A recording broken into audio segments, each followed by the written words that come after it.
So we defined addition and multiplication, but we have a potential problem with the way we defined addition and multiplication in Zn.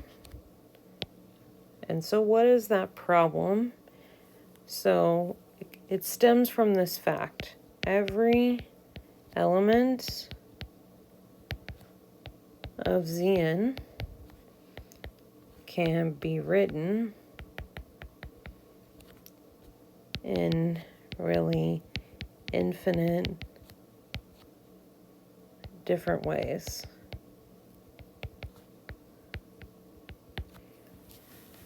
So to make this kind of concrete, I can say, for example,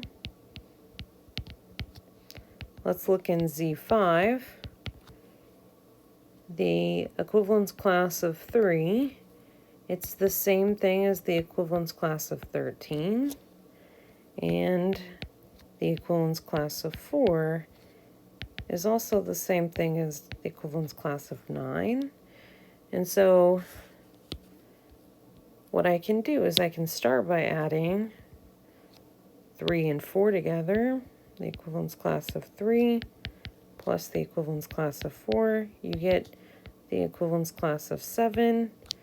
And again, 7 is bigger than 5, so we need to reduce this down. When I divide 7 by 5, I get a remainder of 2. So if I add the equivalence classes of 3 and 4 together, I get the equivalence class of 2. But then we want to know, well, what if I chose instead the 13 and the 9? What happens if we use 13 in place of the equivalence class of 3 and 9 in place of 4? Well, we would hope that we would get the same answer because 13 and 3 are, these congruence classes are equal. Same thing for 4 and 9. So let's see what we get. We take 13 plus 9. You're going to combine them together and add them, the two integers together. You get 22.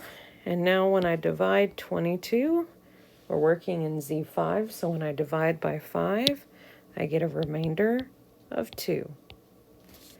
So what happened? Well, if you look, right, we had the equivalence class of 2 before, we get the equivalence class of 2 again. So we get the same answer.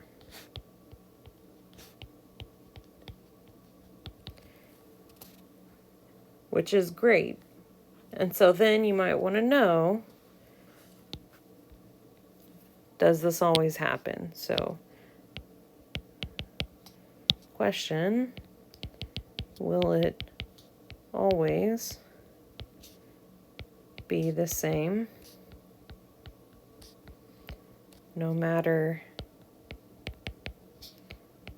how we write these equivalence classes?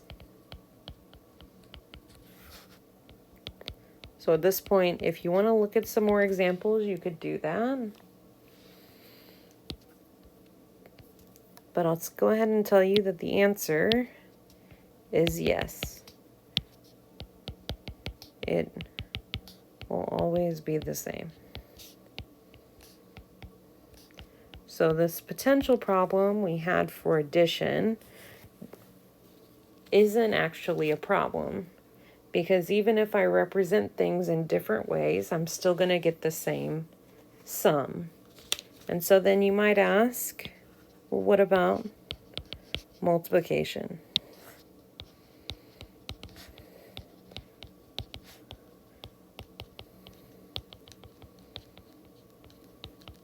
So I encourage you to look at some examples for multiplication. You could even go back and look at that one we just did, just change it from addition to multiplication, but you'll see if you do some examples, that it will also be true.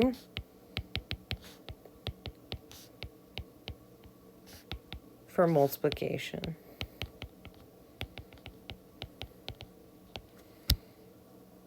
Which is great. So this potential problem isn't actually a problem at all.